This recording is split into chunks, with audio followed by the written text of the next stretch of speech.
Oh, this is one of the latest ones I got. It's a Taylor Koa from that Hawaiian wood. Yeah, it's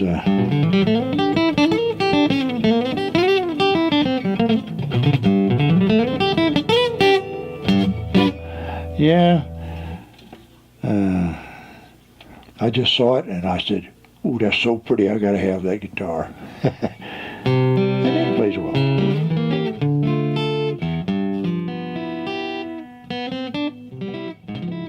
Oh, I guess I was about 10, 11, and my mother and my Uncle Ab bought me a little Regal guitar. It's about a three-quarter size, and I played that thing till my fingers bled. So I was trying to teach myself how to play because nobody played in the family. They could teach me anything, so but I get to hear it in my head. So I had that guitar. I played that little thing till I was in high school. And then when I was in the 10th grade, I was working on this dude ranch living up in Washington, and one of the owner's sons, he bought me this Harmony Monterey and a little Princeton amp, and I had that clear till I went in the Army. And before I went in the Army, I was playing in little Western clubs and playing Western music, but I never did. I always thought that Western music there wasn't enough there. This is the first one that I bought. That's that Taylor I was talking about. Yeah, I bought this in 1999, and yeah. Yeah.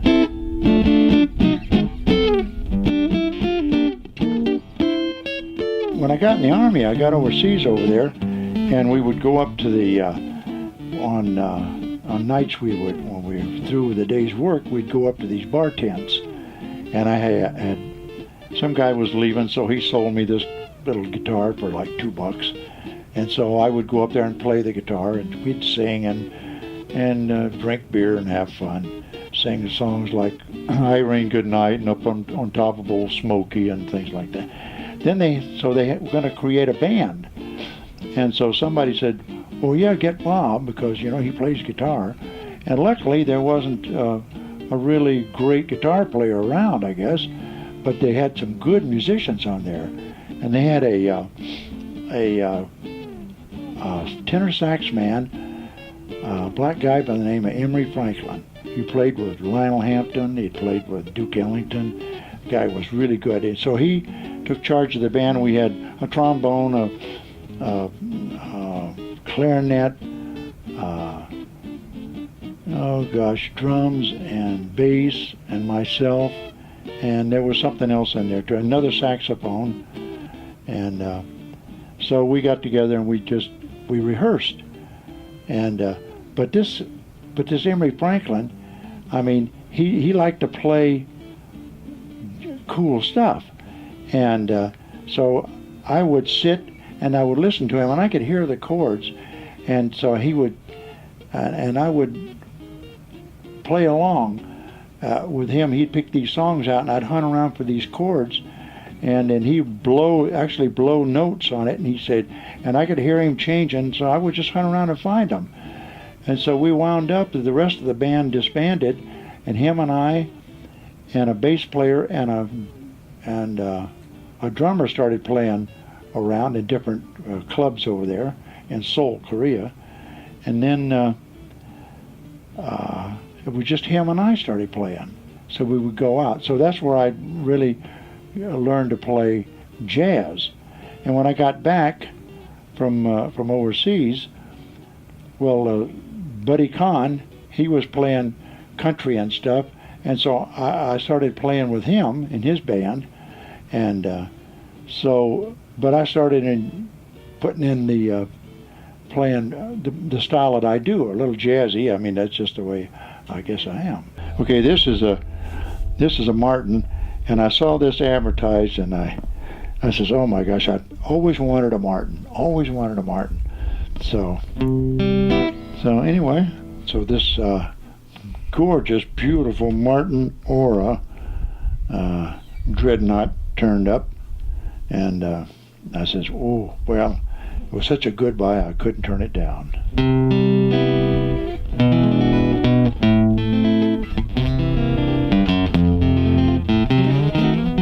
It's got such a great bottom end.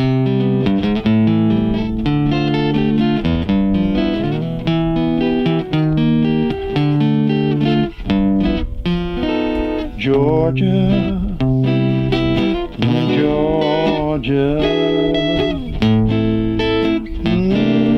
a song of you comes as sweet and clear as moonlight through the pine. I got back from Korea, and I was playing in a country band, playing with Bud before we come down here. And that was Gene Calloway. And Gene, he was on Bobby Wooten's Western Jamboree. That was a TV show they had on the, and he was a regular on there. And when he would get off, he'd tell Bobby to have me fill in for him. And it was interesting about Bobby Wooten. I went up to his house, and this was up around Watsonville. That was quite a ways to drive up there. Anyway, Bobby, we were at his house, and he wanted to borrow my driver's license. He said, I can run down here to, get some beer. Can I use your license? And I said, yeah, okay, down me. So I let him use it, and he come back, give me the license, and a year later I got a notice from the police department. Unless I paid that bill I got in Watsonville, they weren't going to renew my license. And I said, and I kind of figured out, and then it dawned on me, that's lousy Bobby Wooten. Bashful Bobby Wooten, yeah. But it was quite a TV show. I mean, it was popular. And then I did make a record that Bud wrote, and they used to play it all the time. And it was up there in the Bay Area. Cotsey Clark, he was the big kahuna as far as DJs, disc jockeys go. And he'd play that record all the time. My wife made an Okie out of me. Oh, jeez. I don't even know if I can remember that thing. What we did is we rented a hall up there, and we started playing rock and roll. And we were playing rock and roll, and we had about 10 kids. We hung posters around Santa Clara and Sunnyvale and Mountain View. And we rented this hall, and because we were broke, we didn't have nothing. And about 10 kids showed up. So then we said, well, let's try it again. So the next week there was about maybe 35 or 40 kids showed up. But we said, we charged them, $2 to get in. And we were playing rock and roll. And we had some pretty good rock and roll musicians up there. This was before Elvis.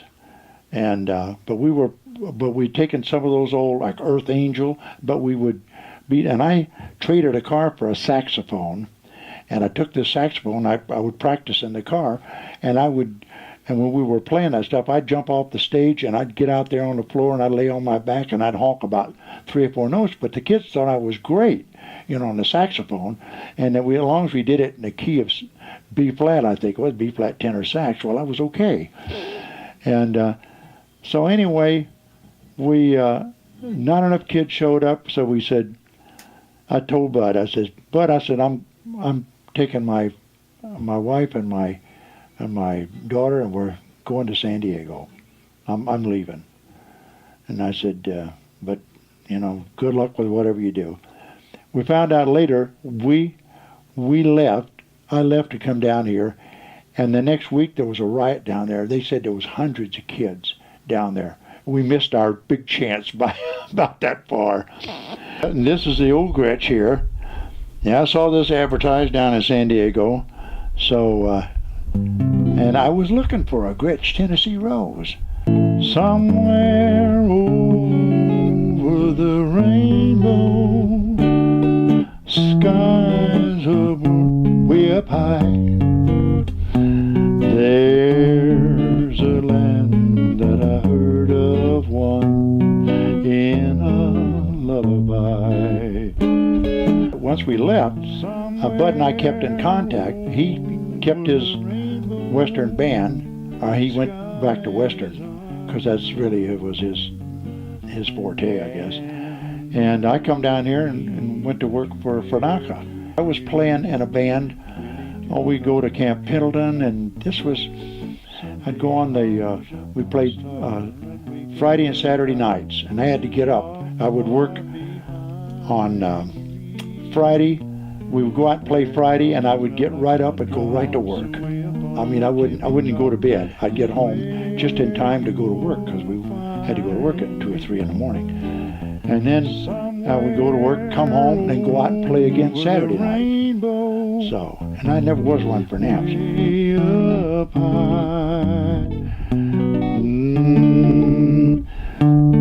A land that I've heard of once in a lullaby. Saving my love for me. Don't go out late night, just stay at home. It was down in, I'll take this hat off here. Before we moved up here on Riverview, Skeets, my next door neighbor, we were out there talking over the fence one day, and we were talking about music, and he says, yeah, I play guitar. And I said, oh, is that right? I do too. And so he said, well, come on over and let's jam. So we did. And Skeets is really a great guitar player. And in fact is, I learned how to use that little finger from Skeets.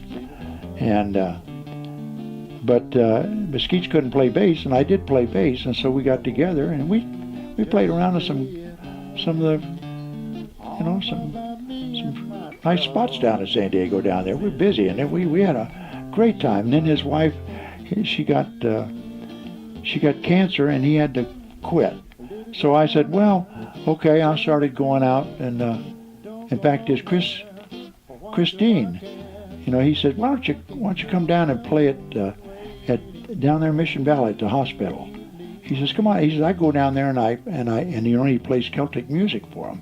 And so I said, he said, why don't you come down and do your style? I says, yeah, okay. So that's how I got started doing what I do now. And Skeets, when he had to stop playing and start taking care of Marcia, I went down and I bought a Taylor, my first Taylor. I got it in there. And I bought that Taylor, and what a sweet guitar that was. And so I had just been played a couple of 3 things there with Chris using that Fender when I bought that Taylor. And then I was sitting there on the fireplace, and I would just, and I was sitting, amazing grace, how sweet the sound that saved a wretch like me. And I, all of a sudden, I just broke down. I just felt lightheaded. I couldn't talk, and I just bought that Taylor, and I says, oh my gosh, what's happening to me? And Barb was standing over there, and she said, that's God talking to you. And I couldn't talk, and I said, I don't know what's happening to me. I thought and she come over there, and and I'm telling you, I just cried, and the tears flowed, and I just got her sopping wet. And so I went to church with her that next Sunday, and and I had a talk. She had meantime talked to Sean Fraser, and Sean, he was hoping that I would come forth when they asked for people if they would like to come forth. Well, he did, and I got right up and I marched right in front of the 500 people into the prayer room there, and I come out. We went up. He prayed with me, and we went in the fellowship hall there, and the guy who was leading the Dan Foley led the praise group. He says, you know, we've been waiting. We haven't had a bass player in 2 months, and we've been waiting for somebody. He said, would you play bass with us? And I says, well, you never heard me play. And he says, we know. We just know. And so I played with them every Sunday for 4 years. I never missed a Sunday. Went right in there and started playing. So I played bass there, and I was playing bass with Skeets on the side. Let's see, Skeets. I don't think. Yeah, we were still playing together when I was playing for the church. So then we were down there, and that's when we heard about this place up here in Calimesa. So we come up here, and this lot here was a place that burned down. That was on here, and so it was empty. It had just gone up for sale, and so we bought it on the spot. And then we went back and we said, well, now that we've got this, we've got to sell our house and move north. And about 100 miles. Anyway, so we come up here, and I had that Taylor, and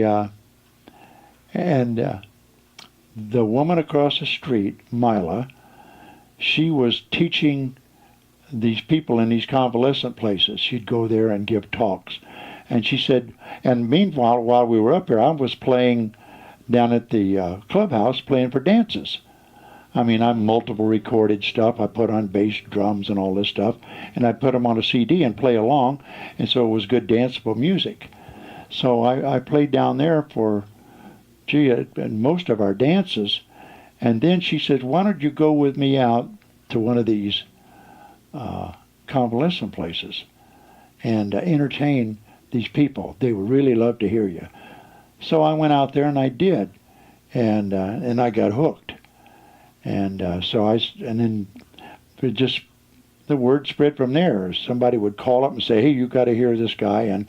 And so I played about, probably maybe a dozen different places now.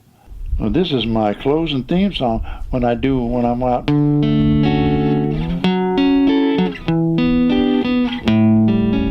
I see trees of green, red roses too.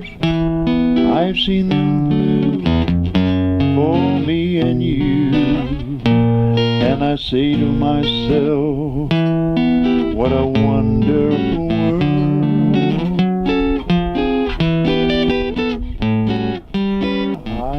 You know, I never, I don't read music. I don't know, you know, what, I can't tell you the name of the chords that I'm playing. Gosh, it's hard to explain. I just like chords, I guess. I wonder if this guitar's in tune. I haven't had it out in a long time. My goodness gracious, yeah. Of the people passing by, I see friends shaking hands, saying how do you do. They're really saying I love you. I hear babies cry, I watch them grow.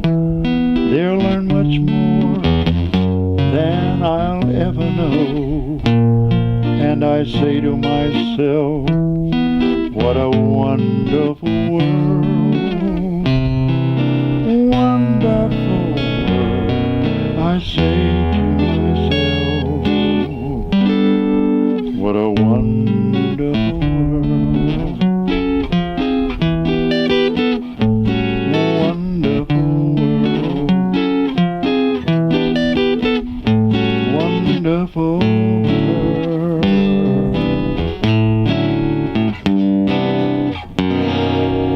Wonderful world.